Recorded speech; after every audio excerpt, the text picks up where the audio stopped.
Baik, luar biasa Mbak Grace malam ini. Oh ya, nama saya Penetua Herlinawati Sianturi. Suami saya 1, anak 3, laki-laki 1, 2 perempuan. Saya baru Sinaga ya, suami saya yang Sianturi. Saya mulai menjadi majelis di GPIB Ebenezer Blitar ini mulai tahun 2007.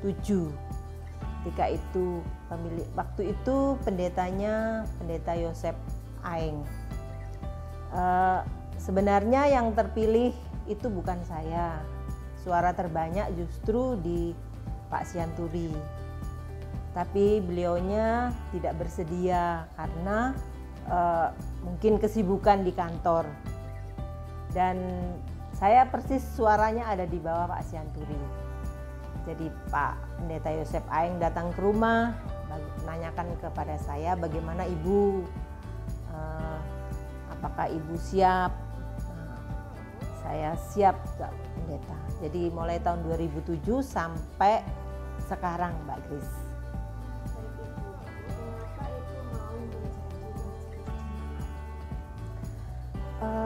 Sebenarnya nggak terpikir tadinya ya Mbak Grace.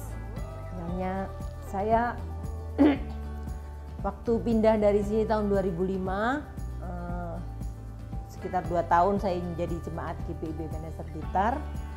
Saya nggak terpikir, nggak punya, sebenarnya ada orang yang berambisi, tapi saya nggak punya ambisi untuk menjadi majelis. Tapi ketika itu tahun 2007 ada pemilihan dan yang saya terpilih sebagai majelis.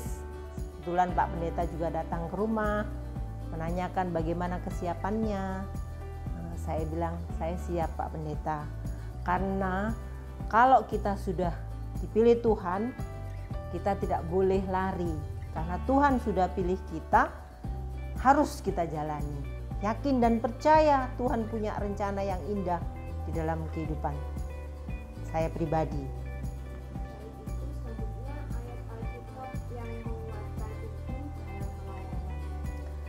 Sebenarnya banyak, karena Alkitab itu berisi firman Tuhan, seluruhnya itu menguatkan kita dari Kejadian sampai dengan Wahyu. Tapi ada ayat yang begitu berkesan di dalam diri saya, yaitu dalam Matius 5 ayat 1 sampai dengan ayat 12. Saya bacakan ya Mbak Grace ya, biar jelas. Khotbah Yesus, khotbah di bukit. Ucapan berbahagia. Ketika Yesus melihat orang banyak itu, naiklah ia ke atas bukit, dan setelah ia duduk, datanglah murid-muridnya kepadanya. Maka Yesus pun mulai berbicara dan mengajar mereka, katanya, "Berbahagialah orang yang miskin di hadapan Allah, karena merekalah yang empunya kerajaan surga." Kan berbahagia kalau kita mempunyai kerajaan surga. Itu yang diidam-idamkan oleh manusia. Berbahagialah orang yang berduka cita, karena mereka akan dihiburkan. Tuhan Yesus itu sebagai penghibur dalam hidup kita. Berbahagialah orang yang lemah lembut, karena mereka akan memiliki bumi. Berbahagialah orang yang lapar dan haus akan kebenaran, karena mereka akan dipuaskan. Berbahagialah orang yang murah hati, karena mereka akan beroleh kemurahan. Berbahagialah orang yang suci hatinya, karena mereka akan melihat Allah. Berbahagialah orang yang membawa damai, karena mereka akan disebut anak-anak Allah. Berbahagialah orang yang dianiaya oleh karena kebenaran, karena mereka lah yang empunya kerajaan surga. Ayat yang ke-12, berbahagialah kamu jika karena aku kamu dicela dan dianiaya, dan kepadamu difitnahkan segala yang jahat. Bersukacita dan bergembiralah, karena upahmu besar di surga, sebab demikian juga telah dianiaya nabi-nabi yang sebelum kamu. Jadi kata-kata berbahagia itulah yang menguatkan saya sebagai pelayan Tuhan. Karena di dalam menjalani hidup sebagai pelayan itu tidak mudah ya, tidak gampang, karena Tidak semua orang suka dengan kita.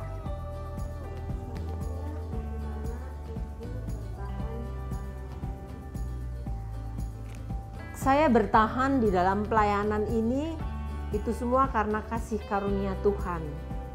Tanpa kasih karunia Tuhan, kita nggak akan bisa bertahan. Seperti apa namanya itu ya, kan nggak semua orang suka sama kita. Banyak juga orang yang nggak suka dengan kita. Tapi kita harus mengasihi orang yang tidak suka dengan kita juga. Tidak hanya orang yang suka dengan kita. Gitu.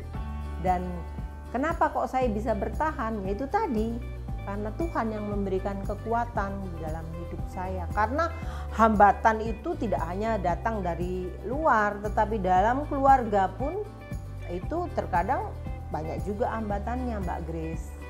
Karena apa?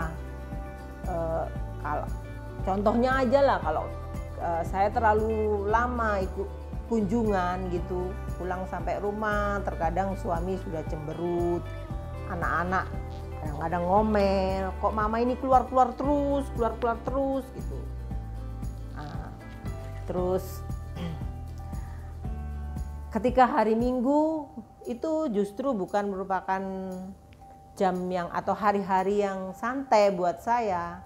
Justru pada hari Minggu itu merupakan jam-jam yang sibuk buat saya, karena sebelum saya melayani Tuhan atau berangkat ke gereja untuk pelayanan itu saya harus siapkan dulu semua makanan atau sarapan buat anak-anak dan suami. Jadi ketika saya berangkat semua sudah tersedia, sehingga tidak menimbulkan batu sandungan buat saya ketika saya melayani. Pulang anak-anak kelaparan, bapaknya cemberut, itu kan bukan malah menjadi berkat dalam kehidupan kita. Itu Mbak Grace. Terima kasih Ibu atas waktunya. Tuhan Yesus memberkati. Sama-sama Mbak Grace, Tuhan Yesus memberkati Mbak Grace juga.